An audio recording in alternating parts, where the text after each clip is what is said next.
A Bíblia diz que o justo viverá pela fé. E se você é brasileiro que vive aqui na Europa, você precisa lembrar do homem e da mulher de fé que você é e que você foi a vida inteira. Muitas vezes a gente chega aqui na Europa e parece que a gente tem amnésia. Parece que a gente esquece das nossas origens. E parece que a gente é meio que forçado mesmo a esquecer. Mas sabe de uma coisa? Nós carregamos a brasa, a chama na nossa origem. Você já parou para perceber isso? Nós somos brasileiros. Tem brasa, tem chama em você. A chama do avivamento está sobre você. A alegria, essa chama de alegria também repousa sobre mim e sobre você. Eu percebo que muitos brasileiros chegam aqui na Europa e eles ficam tão atarefados com o trabalho, com a documentação.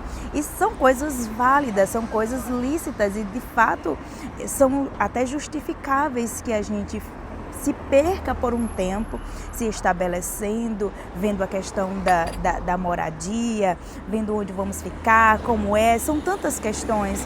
Mas depois que passa um tempo, você não pode se acomodar ou se acostumar apenas com a vida comum, porque você não é comum, porque o Senhor não te chamou por comum. Sabe, você creu para estar aqui. Você creu por um visto, você que não veio com visto, mas veio como turista e fez a manifestação de interesse. Você creu, você é um homem de fé. Deus esteve com você em muitos momentos. E o Deus que te livrou lá no Brasil, o Deus que te sustentou lá, é o mesmo Deus que te sustenta aqui na Europa. Não se esqueça do tempo em que você subiu no monte para orar, do círculo de oração que você frequentou, das palavras proféticas que Deus lançou sobre a tua vida. Ele diz no Salmo 139, antes mesmo da palavra sair da tua boca, eu já conheço. Antes que você fosse formado no ventre da sua mãe, eu já te conhecia. Eu te formei, eu te gerei. Deus não desistiu de você. Deus não desistiu do propósito dele na sua vida. O propósito não morreu porque você mudou de país. Pelo contrário, ele só alargou, ele só aumentou. Eu recebi essa palavra e eu estou caminhando em cima dessa palavra. Pedro, ele tinha pescado a noite inteira e ele não tinha pescado nada. Ele tinha trabalhado a noite toda, mas ele não tinha pescado nada. Então ele emprestou o barco para que Jesus proclamasse a palavra. Veja, Jesus pediu a Pedro, Pedro, me empresta o seu barco. Agora veja, pense comigo. Não seria bem mais fácil para Jesus andar sobre as águas e ali em cima daquelas águas, andando com aquele milagre sobrenatural, de repente ele chamaria mais atenção do que sentado em um barco. Então eu pergunto a você, quem precisava do barco emprestado a Jesus? Era Jesus ou era Pedro que precisava emprestar a Jesus? Era Pedro que precisava. Jesus queria manifestar um milagre na vida de Pedro, mas Pedro precisou fazer algo, Pedro precisou emprestar o seu barco. Eu e você, irmão, não podemos nos esquecer de que temos um chamado, temos um propósito. Jesus está aí pedindo, ei, me empresta seu barco. Às vezes o seu barco é a sua rede social. Meu barco é minha rede social. Estou aqui pregando a palavra para você, você está me ouvindo, você está recebendo, pessoas já têm chegado até mim, dito, olha, eu estou recebendo essa palavra, eu estou sendo edificado. E você está no seu trabalho, mas você parece que está como um agente 007. E o Senhor não quer você assim. O Senhor quer lembrar a você, existe um milagre, existe uma multiplicação que eu quero fazer na sua vida. Pedro trabalhou a noite toda, nada pescou, mas sob a palavra do Senhor, ele lançou as redes ao mar e houve tanta abundância de peixe, tanta colheita. A pescaria foi uma pesca maravilhosa, que Pedro teve que chamar outros. Aquilo que Deus tem para fazer na tua vida vai ser tão grande, vai ser tão sobrenatural, que você vai precisar chamar outras pessoas, abençoar outras pessoas. Por quê? Porque é assim que Deus faz. Essa escassez que você está vivendo aqui na Europa e que muitas vezes você diz, mas lá no Brasil eu tinha tudo, mas lá no Brasil era assim, era assim. Por que eu estou aqui? Por que eu vim para cá? Por que eu estou passando por essa situação? Eu quero lhe dizer, o Senhor quer lembrar a você. Você se esqueceu de como você conquistava as coisas no Brasil. Você conquistava lá com muito trabalho, com muito esforço, mas acima de tudo você tinha fé. E você exercia a sua fé. Aqui, muitas vezes você está se deixando calar, emudecer, ficar mudo diante das situações. Paulo disse em Romanos, no capítulo 8, a partir do versículo 31, ele disse: que diremos, pois, diante dessas coisas? Aí ele fala: se Deus é por nós, quem será contra nós? Aquele que nem mesmo a seu próprio filho poupou, antes o entregou por todos nós, como não nos dará juntamente com ele de graça todas as coisas? Veja, a pergunta que Paulo inicia fazendo é: que diremos, pois, diante dessas coisas? O que você tem dito aqui na Europa diante das coisas que têm surgido para você? Diante de uma AIMA que não atende, diante de documentações, diante de pessoas que te enrolam, diante de próprios brasileiros que muitas vezes tentam ali passar a perna, diante de golpes que você passa, você enfrentou, diante de uma porta fechada, de uma porta na cara, diante de uma cara fechada, de uma palavra mal entendida. Que diremos, pois, diante dessas coisas? O que você vai dizer diante dessas adversidades que você tem enfrentado aqui na Europa? Se Deus é por você, quem será contra você? Se Deus é por você, quem é contra você? Se Ele não poupou Jesus, o que é um arrendamento? O que é um trabalho? O que é um papel, irmão? O que é uma documentação diante do Deus Todo-Poderoso, aquele que abriu o Mar Vermelho? Então você precisa se lembrar que Deus não perdeu o poder dele. Você precisa trazer à sua memória aquilo que te traz esperança. Porque ou você age assim, irmão, ou as coisas vão continuar do jeito que estão. Se você quer uma mudança radical na sua vida, eu estou aqui para lhe lembrar. O Deus que esteve com você no Brasil é o mesmo que está com você aqui na Europa. Então, não deixa de fazer as coisas simples. Meditar na palavra, orar, ter comunhão com Deus. As práticas espirituais, elas não mudaram porque você mudou de país. As práticas espirituais, elas permanecem. Os princípios da palavra permanecem o mesmo. Deus não mudou. Em Malaquias 3,6, o Senhor diz: eu, o Senhor, não mudo. Ele não muda, irmão. Você mudou de país, mas Deus não mudou a identidade dele. Você mudou de país, mas Deus não mudou os planos dele a seu respeito. Em Jeremias 29, 11 e 12, ele diz para você: eu é que sei que pensamentos tenho a seu respeito. Pensamentos de paz e não de mal, para dar a você o fim que você deseja. Então, qual o desejo do seu coração? Você está satisfeito com tão pouco, irmão? Ah, mas eu já estou na Europa. Sim, mas Deus tem mais para você. Ah, mas eu já tenho... Ei, Deus tem mais para você. Mas eu já tenho um arrendamento bom, mas Deus quer a sua casa própria aqui na Europa. Ah, mas eu já tenho um trabalho bom, mas o Senhor quer você empregando pessoas aqui. Você já parou para pensar sobre essas coisas? Que diremos, pois, diante dessas coisas? O que é que você vai dizer diante das circunstâncias que você está vivendo agora? Isso vai determinar como você vai terminar os seus dias.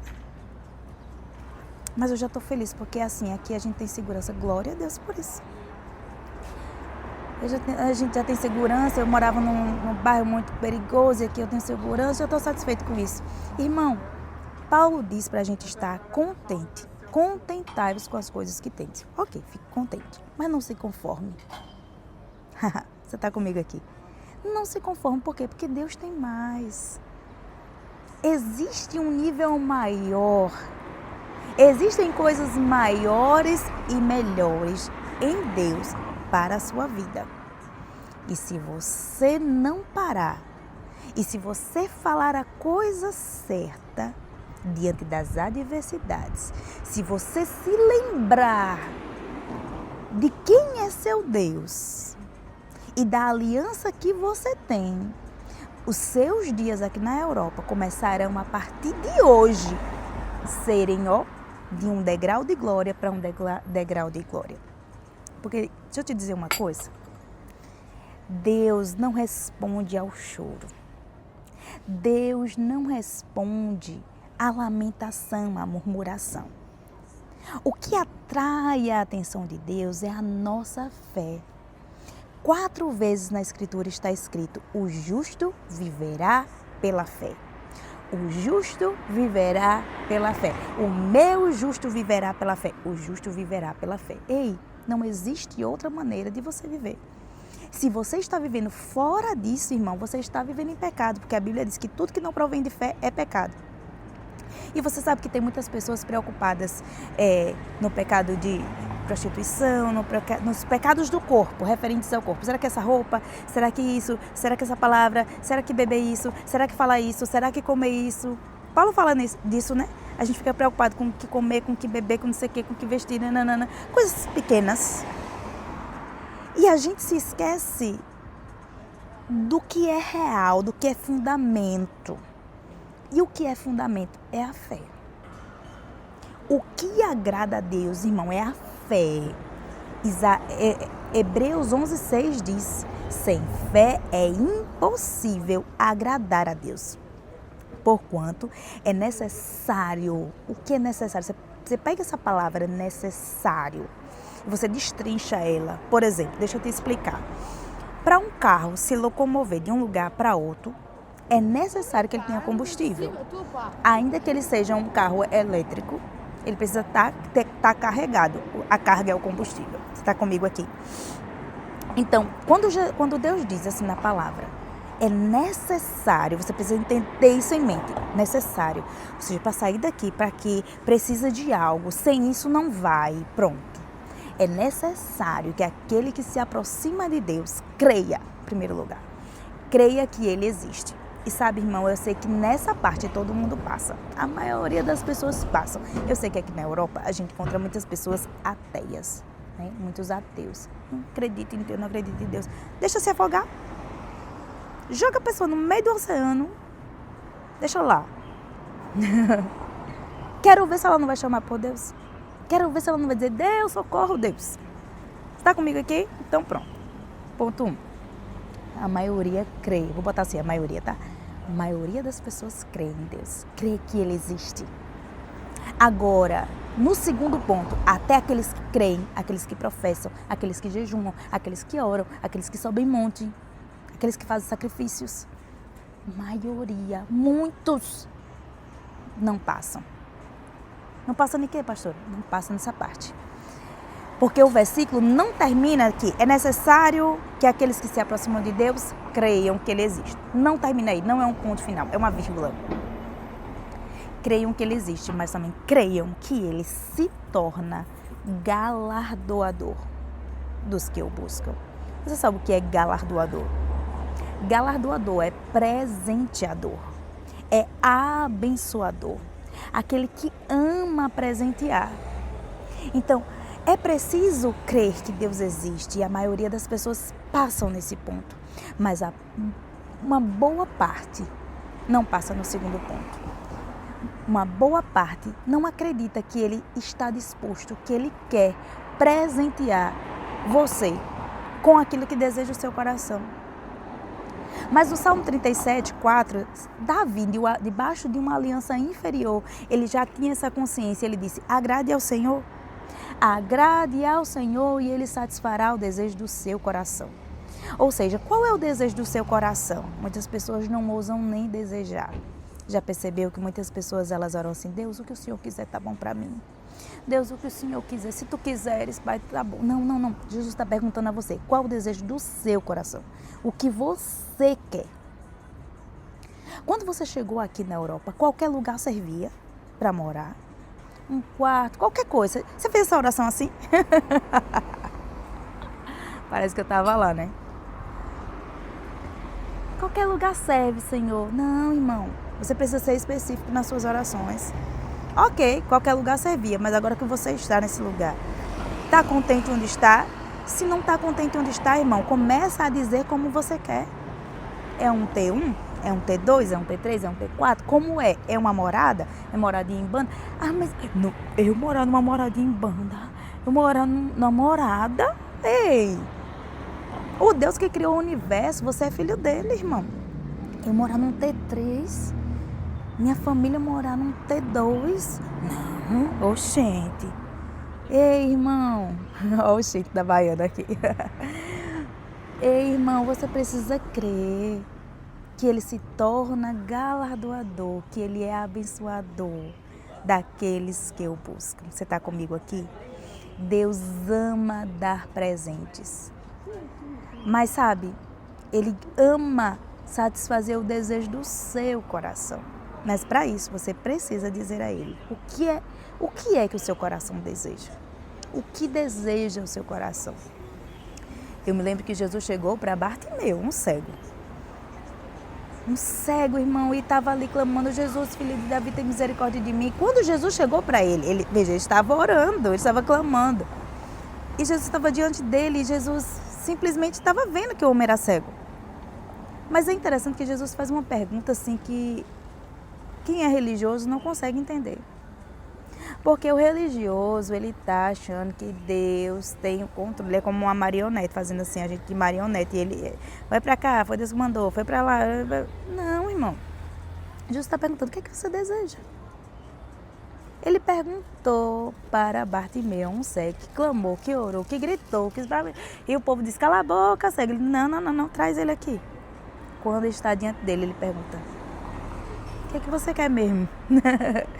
Ei, o que é que você quer, Bartimeu? Aí, quando Bartimeu disse o que queria, Bartimeu disse: eu quero ver, eu quero enxergar.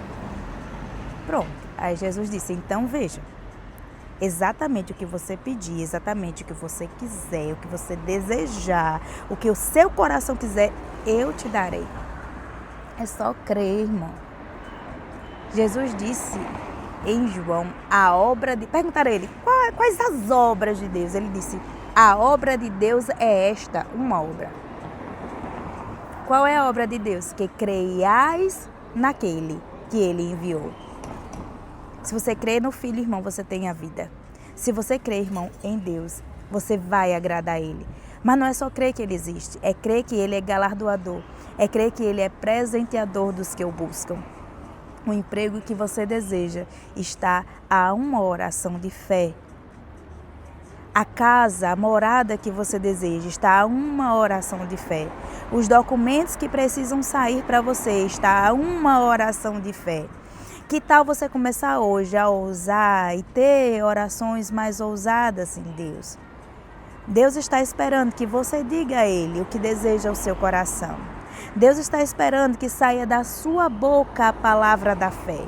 Deus está esperando que você diga a essa montanha: mova-se. Você está dizendo: Deus, fala a montanha. Deus, move essa montanha. Deus está dizendo: mova você com a sua fé. Porque se a sua fé, irmão, não é capaz de mover a sua boca, como ela vai mover a montanha? Se você não consegue, irmão, mover a sua boca com a sua fé, como vai mover a montanha? Eu lhe pergunto. Então o Senhor diz para você, brasileiro que está morando aqui na Europa: esse é o dia de você se levantar em fé. Chega desse mimimi, chega de se esquecer quem você é. É tempo de você lembrar o Deus que te trouxe, a fé que te trouxe até aqui. É tempo de você lembrar das promessas, é tempo de você lembrar da palavra. É tempo de você ressuscitar sonhos, é tempo de você desengavetar projetos. Você pensou, você planejou tanto a sua vida aqui, quando você chegou, que você viu nas primeiras dificuldades de documento, nas primeiras dificuldades, você paralisou. Mas o Senhor diz para você: não é tarde, não é tarde, é tempo de recomeçar. E o Senhor quer que você se levante e não se esqueça, Ele continua sendo o mesmo Deus e as promessas dele não mudaram na sua vida. Amém? Você está comigo?